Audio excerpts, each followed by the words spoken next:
My name is Katie Martinez. I live here in Phoenix, Arizona, where I work as a nurse at the county hospital. What I'm about to tell you sounds crazy. I know it does, but I need to share this because Jesus told me to. እውነተኛና እግዚአብሔር ፊት የሚደርስ ጾምና ጸሎት ምንድነው? ቁርስና ምሳን መዝለል፣ ቤተክርስቲያን ስላዘዘችን ከቤተክርስቲያን ጋር መጾም፣ ራስን በረሃብ መቅጣት። እስኪ ልጠይቃችሁ እውነተኛ ጾምና ጸሎት ምንድነው? ጾምና ጸሎት ለክርስቲያን የተሰጠ እጅግ በጣም አደገኛ ስለታማ የሆነ መሳሪያ። ብዙ ክርስቲያኖች ይህንን ሳያውቁ እንደ ነገሩ ይጾማሉ።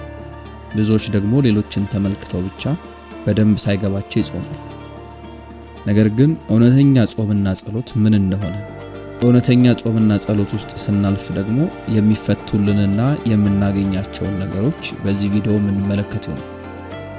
የዛሬው ባለ ታሪካችን የሆነችው ኬቲ ማርቲኔዝ ከዚህ ጋር በተገናኘ ሞቼ ኢየሱስ ስለ ጾምና ጸሎት የነገረኝ አስደንጋጭ ነገሮች ስትል የምታጋራን እጅግ አስደናቂ መልእክት አለ። ቻናሉን ሰብስክራይብ እያደረጋችሁ እስከ ፍጻሜው በመቆየት ይህንን ታሪክ እንድትከታተሉ እየጋበዝን በቀጥታ ወደ ታሪኩ እናመራለን። ኬቲ ማርቲኔዝ እባላለሁ። በአሜሪካ ውስጥ አሪዞና ተብላ በምትጠራ ግዛት እኖራለሁ። በዚያም ስፍራ በነርስነት ነው ማገለግለው። በእርግጥ አሁን ወደ እናንተ ማቀርበው ምስክርነት ትንሽ ጠጠር ይላል፣ ነገር ግን የግድ ማካፈል አለብኝ። ይህንን ምስክርነት ካዳመጣችሁ በኋላ በእርግጠኝነት ሐሳባችሁ ይቀየራል። በራሴ ፈቃድ ቢሆን ኖሮ ምናልባትም ይህንን ምስክርነት ለራሴ ብቻ ነበር የሚይዘው። አሁን ወደ እናንተ መጥቼ የምናገርበት ምክንያት ደግሞ በቃ እግዚአብሔር ስላዘዘኝ ነው። የሚገርማችሁ በዚህ ሳምንት ብቻ 3 ሰዎች ኬቲ ምን ሆነሻል ብለው ጠይቀውኛል። ምክንያቱም እውነትን ለመናገር አሁን ላይ ተለውጫለሁ። ቤተሰቦቼ፣ ጓደኞቼ፣ ጎረቤቶቼም ጭምር እንኳን ለውጤን ተመልክተውታል። እንዴት አይነት ለውጥ እንደሆነ እንዴት አድርጌ እንደምነግራችሁ አላቅም፣ ነገር ግን የበለጠ ሕያው ሆኛለሁ።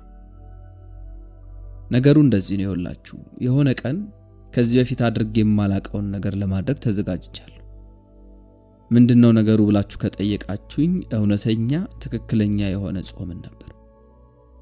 ጾም ማለት ያው እንደተለመደው ምናልባትም ምሳና ለመብላት ወይም ደግሞ በተለምዶ ከማህበረሰቡ ጋር አንድ ላይ ለመሆን እያልን እስከተወሰነ ሰዓት ድረስ የምንጾመው ጾም አልነበረም። ነገር ግን ለ6 ሙሉ ቀናት ምግብ ላልበላ ወሰንኩ። ውሃ ብቻ ነበር የምጠጣው። ምን እያሰባችሁ እንደሆነ አውቃለሁ። ይሄኮ እጅግ በጣም ከባድ ነው ምናምን ልትሉ ትችላላችሁ። አዎ ልክ ናችሁ፣ ነገሩ በጣም ከባድ ነው። በተለይም ደግሞ የምርም ስታደርጉት ክብደቱን ልነግራችሁ አልችልም። ነገር ግን በቃ ያንን ነገር ማድረግ እንዳለብኝ ውስጤ ደግሞ ደጋግሞ ይጎተጉተኝ ነበር። ልክ እግዚአብሔር ይሄንን እንዳደርግ ፍቃድ የሰጠኝ ያክል ስሜት ነበር የሚሰማኝ። ለዛም ነው ይሄንን ጾምና ጸሎት ለማድረግ የወሰንኩት። 6ኛው ቀን እንዴት እንዳለፈ ልነግራችሁ አልችልም። አልዋሽም፣ እጅግ በጣም ደክሞኝ ነበር። ሰውነቴን እንኳን መቆጣጠር አልቻልኩም። ነገር ግን ከዚህ በፊት ተሰምቶኝ የማያውቅ አንዳች ሰላም በውስጤ እንደገባ ይታወቀኝ ነበር። ምናልባትም የምጸልያቸው ጸሎቶች የበለጠ የሚሰሙ ያክልና የበለጠ ጠንካራ እንደሆኑ የሚሰማኝ ነበር። በ6ኛው ቀን በማለዳ ወደ እናቴ ቤት መኪናዬን ይዤ አመራሁ። ጠዋት ስለነበረ መንገዶች ክፍት ነበር። በቃ ባዶ ናቸው። ልክ እኔ እንደምወዳቸው አይነት ሆኖ ነበር። እጅግ ለስላሳ የሆነ ዝማሬን መኪና ውስጥ ከፍቼ እያዳመጥኩ ነበር። ታዲያ እየነዳው ባለውበት ሰዓት ለወንድሜ ለጆሽ ጸልይለት ነበር። ወንድሜ ለአመታት በሱስ ይሰቃይ ነበር። የምንሞክራቸው ነገሮች በሙሉ አልተሳኩለትም። በዚህ መሃል ሁሉም ነገር ጸጥ አለ። አንድ ገና በማለዳው የጠጣ ሹፌር የበራ ቀይ መብራትን ጥሶ በመሄድ በሰዓት 70 ኪሎ ሜትር እየነዳ በኔ በኩል መጣና ገጭቶ ገለበጠኝ። በኋላ ላይ ሐኪሞች ስለ ነገሩ ሲነግሩኝ ልቤ ለ17 ደቂቃ ከ25 ሰከንድ በሙሉ ጸጥ ብላ ነበር። ልብ ምታን ነበሩኝ። ለኔ ግን እነዛ 17 ደቂቃዎች ልክ እንደ ሰዓታት ረዝመውብኝ ነበር። ይገርማችኋል፣ በእነዛ ደቂቃዎች ውስጥ ያየሁት ነገር እንዴትም ቢሆን አልዋጥልሽ ያሉኝ ነገሮች ናቸው። ይውላችሁ ልክ ያሰካራም ሰው መጥቶ ከገጨኝ በኋላ እንዳልኳችሁ ሁሉም ነገር ጭልም አለብኝ። ከዚያ በኋላ ሰውነቴ ወደ ላይ ሲንሳፈፍ ተመለከትኩት። ዝቅ ብዬ ስመለከት የተጨራመተችውን ሆንዳ መኪናን አየኋት። ከዚያም በኋላ ለከተማው ቅርብ ስለነበርኩኝ ወዲያውኑ አምቡላንስ መጣ። በፍጥነት በውስጥ የነበሩ ሐኪሞችና ነርሶች ተረባርበው ሰውነቴን አነሷት። ትንፋሽን ለመመለስ ይጣደፉ ነበር። ታዲያ የገጨኝ የዚያ የጭነት መኪና ባለቤት መኪና ውስጥ ሆኖ ያለቅሳል። በዚያ አካባቢ ያሉ ነዋሪዎች ከቤታቸው ውስጥም ጋውናቸውን እንዳደረጉ ምን እንደተፈጠረና ያ ትልቅ የግጭት ድምጽም ከየት እንደመጣ ለመስማት ከለበሱት የመኝታ ልብሳቸው ወጥተው እኔን ይመለከታሉ። የሚገርመው ነገር ይሄ ሁሉ እየተከናወነ እኔ ምንም አልፈራውም ነበር። ለኔ ይሄ በጣም ይገርመኛል። ይባስ ብሎ ከዚህ በፊት በህይወት ዘመኔ ተሰምቶኝ የማያውቅ ሰላም በውስጤ ሲፈስ ተሰማኝ። ከዚያ በኋላ ሰውነቴ ወደ ላይ የተጎተተ ሲወጣ ይሰማኛል። የሆነ ሰፊ ትቦ ውስጥ ምገባ አይነት ነው ስሜቱ። ወደ ላይ የቆመ ትቦ ነገር ውስጥ ጨለማ አልነበረም፣ በብርሃን የተሞላ ነው። ልክ በቃ እንደ ማስተላለፊያ አይነት ነገር ነው። የምመለከተው ብርሃን ሕያው ብርሃን ነበር። እንዴት እንደማስረዳችሁ አላቅም። ነገር ግን ያ ያየሁት ብርሃን የራሱ የሆነ ማንነት እንዳለው ያስታውቃል። የሆነ የሚጋብዝና በፍቅር የተሞላ ስብዕና ያለው ብርሃን ነው። ከዚያ በኋላ ከዛ ማስተላለፊያ ወጣውና ወደ ተለየ ቦታ ገባው። በእርግጥ ልትረዱኝ ይገባል፣ ምክንያቱም ያየሁትን ነገር በምንም አይነት ቃላት ማስረዳት እንዳለብኝ ራሱ አላቅም። ነገር ግን በምችለው መጠን ላስረዳችሁ ሞክራለሁ። ልብ ብላችሁ አዳምጡኝ። በዚህ ምድር ላይ ፈጽሞ የሌሉና ያልተገኙ ቀለሞች በዛ ስፍራ አሉ። ቦታው በቃ በህብረ ቀለማት ያሸበረቀ ነው።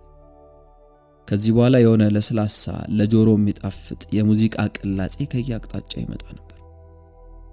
ድምጹ በሁሉም ስፍራ ነው የሚሰማው፣ አንድ ቦታ ላይ ብቻ የተወሰነ አይደለም። ከዚህ በኋላ ደግሞ ይሄ ቦታ በብርሃን የተሞላ ነው።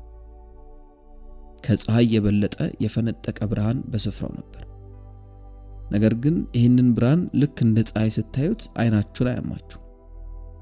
እንደዚሁም ደግሞ ከዚህ ብርሃን ላይ አይናችሁን ማንሳት እጅግ በጣም ይከብዳል። ቀጥሎ የሆነ የብርሃን ወጋገን እኔ ከወጣውበት ማስተላለፊያ ፈንጥቆ እየወጣ ይታየኛል። ብርሃኑ የተለያዩ ቀለሞች ነበር። ወጋገኖቹ ምናልባትም በሺዎች ወይም ደግሞ በመቶ ሺዎች የሚቆጠሩ ናቸው። እጅግ በጣም ብዙና የተዋቡ ቀለማት ነበሩ። ታዲያ ይህንን አድንቄ ሳልጨርስ አንድ ድምጽ ሰማሁ። ኬቲ ብሎ ተጣራ። ወዲያውኑ በውስጤ ይሄ ድምጽ የኢየሱስ ክርስቶስ እንደሆነ አወቅኩኝ። ይህንን ድምጽ ማንም ሊነግረኝ አላስፈልገኝም ነበር። ነገር ግን ድምጹን ወዲያውኑ ማወቅ ቻልኩኝ። ድምጹ ሙሉ ሰውነቴን ነዝሮ ሰንጥቆ ሲገባ ተሰማኝ። ልክ ሙሉ በሙሉ የታወቅኩና የተወደድኩ እንደሆነ ተሰማኝ። ከዚህ በኋላ በእነዛ ባማሩ ድምጾቹ እንዲህ አለኝ፣ ወደዚህ ስፍራ ያመጣሁሽ አይኖችሽ አይተው የማያውቁትን ነገር ላሳይሽ ነው አለኝ። ከፊት ለፊቴም ቆሞ ተመለከትኩት። በሕይወት ዘመኔ ለበርካታ ጊዜያት ማለትም ገና ከልጅነቴ ጀምሮ የኢየሱስ ክርስቶስ ምስል ይህንን ይመስላል ተብዬ ብዙ ፎቶዎችን አይቻለሁ። በእርግጠኝነት የምነግራችሁ ነገር ከነዚያ ፎቶዎች ውስጥ ሙሉ በሙሉ በሚባል ደረጃ እናንተም ተመልክታችሁታል። ምንም ይሄን ያክል የተለያየ ምስል አላየንም። ማለትም በምድር ላይ ያሉ አስተማሪዎቻችን ካሳዩን አንጻር ነው የምነግራችሁ። ምናልባትም ስዕሎቹ ሊሆኑ ይችላሉ። ፊልም ላይ የምናየው ኢየሱስ ደግሞ በመስኮቶች ላይ በቤተክርስቲያኖች ላይ የተሳሉት የኢየሱስ ምስል እኔ ካየሁት ጋር በጭራሽ አይመሳሰሉም ነበር። መገኘቱ ብቻ እጅግ በጣም ግዙፍና መለኮታዊ ነው። ፍጹም ፍቅርና ፍጹም የሆነ ኃይል ከሱ ይወጣ ነበር። አይኖቹ የሆነ ጥልቀት ነበራቸው። ልክ እያንዳንዱን የህይወቴን እንቅስቃሴዎች የሚያያክል ነበር የሚመስለው። እንቅስቃሴዎች ብቻ ሳይሆን ሐሳቦችንም ጭምር እንደሚያውቅ ያስታውቃል። የሚገርመው ነገር እጅግ በጣም ይወደኛል። ተመልከች አለኝ። ከዚህ በኋላ ወርቃማ የሚያምሩ ክሮችን አሳየኝ። አየሻቸው አለኝ። አዎ አልኩት። አይኖቼን ከነዛ የሚያምሩ ወርቃማ ክሮች ልነቅላቸው አልቻልኩም ነበር። እንዲህ አለኝ፣ እነዚህ የምታያቸው ወርቃማ ክሮች በዚህ ሰዓት በምድር ላይ ጾምና ጸሎት የያዙ ሰዎች ናቸው አለኝ። በነገሩ እጅግ በጣም ተገረምኩ። እያንዳንዷ ክር የምትጠቅመው እግዚአብሔርን በመፈለግ ውስጥ ያለ የተራበ ነፍስ ነው። አንዳንድ ክሮች ከሌሎቹ ክሮች ይለዩ ነበር። አንዳንዶቹ ቦግ ብለው ያበራሉ። የእነዚህ ሰዎች ጾምና ጸሎት እጅግ በጣም ንጹህ ከሆነ ልብ የመነጨና ምግብ ብቻ ለማቆም ብለው የሚጾሙ ሰዎች እንዳልሆኑ ተገነዘብኩ። ከዚህም በኋላ አንድ ወርቃማ ክር ወደኔ ቦግ እያለ እያበራ ብርሃኑም እየጨመረ ሲመጣ ኢየሱስም ፈገግ ብሎ እያየኝ ነበር። እንዲህ አለኝ፣ ማርጋሬት ትባላለች። ውሃ ውስጥ ነው የምትኖረው። ዛሬ የጾምና ጸሎቷ 3ኛ ቀን ነው። ለልጅ ልጇ እየጸለች ነው። አየሽ፣ ብዙ ልጆቼ በውስጣቸው ያለውን ኃይል አያውቁትም። በእውነተኛ ልብ እኔንና መንግስቴን እየፈለግሽ የምትጸልይ ከሆነ እጅግ በጣም በጠንካራ መልኩ ከሰማያት ጋር ትጣመሪያለሽ አለኝ። ከዚህ በኋላ የራሴን ጸሎት አየሁት። 6 ቀናት ያለ ምግብ የቆየሁበትን ጊዜ ተመለከትኩት። ሳየው እያንዳንዶቹ ቀናት የበለጠ እየጠሩና እየጠነከሩ ሲመጡ አየሁ። ልክ አንድ ጡንቻ በሚሰራበት ስፖርት እየጠነከረና እየዳበረ እንደሚመጣው አይነት ነበር። ከሁሉም በላይ ያስገረመኝ ግን ይሄ ነበር። ኢየሱስ የጊዜ አዳራሽ ተብሎ ወደሚጠራ ስፍራ ወሰደኝ። በዚያ ስፍራ ላይ 10ቱን ትእዛዛት ለመቀበል ሙሴ ያደረገውን የ40 ቀናት ጾምና ጸሎት ተመለከትኩ። ካለ መብላትና ካለ መጠጣት ባለፈ በመንፈሳዊ ዓለም ላይ ምን እንደሚከናወን ማየት ቻልኩ። የሱ ጾምና ጸሎት የእግዚአብሔር ክብር መጥቶ እንዲታይ ቦታን እየከፈተ ነበር። በዛም ምክንያት ነበር 10ቱን ትእዛዛት የተቀበለው። ምክንያቱም የእግዚአብሔር ክብር ርቦታል። ደግሞም ዳንኤልን አየሁት። ዳንኤል በሚጾምበት ሰዓት በመንፈሳዊ ዓለም ላይ የጨለማውን ሥራና የጨለማውን ዓለም እንዴት የመግፋት አቅም እንደነበረው አየሁ። ብቻ ብዙ ሰዎችን ተመለከትኩኝ። ጾማቸው፣ ጸሎታቸው መንፈሳዊ ዓለም ላይ ተጽዕኖን ይፈጥር ነበር። በማያውቁት መልኩም ቢሆን ብዙ የሕይወታቸውን አቅጣጫም ቀይሮላቸዋል። በድንገት ኬቲ የሚል ድምጽ በድጋሚ ሰማሁ። ዘወር ስል ኢየሱስ ቆሞ እየጠበቀኝ ነበር። ለመሆኑ ከዚህ በኋላ በዚያ እጅግ አስደናቂ ስፍራ ኢየሱስ ክርስቶስ ስለ ጾምና ስለ ጸሎት ምን አስገራሚ ነገሮችን አሳየኝ የሚለውን ደግሞ በቀጣይ የዚህ ታሪክ የመጨረሻ ክፍል የምነግራችሁ ይሆናል። እስከ ፍጻሜ በመቆየት ስላደመጣችሁኝ እጅግ አድርጌ አመሰግናለሁ።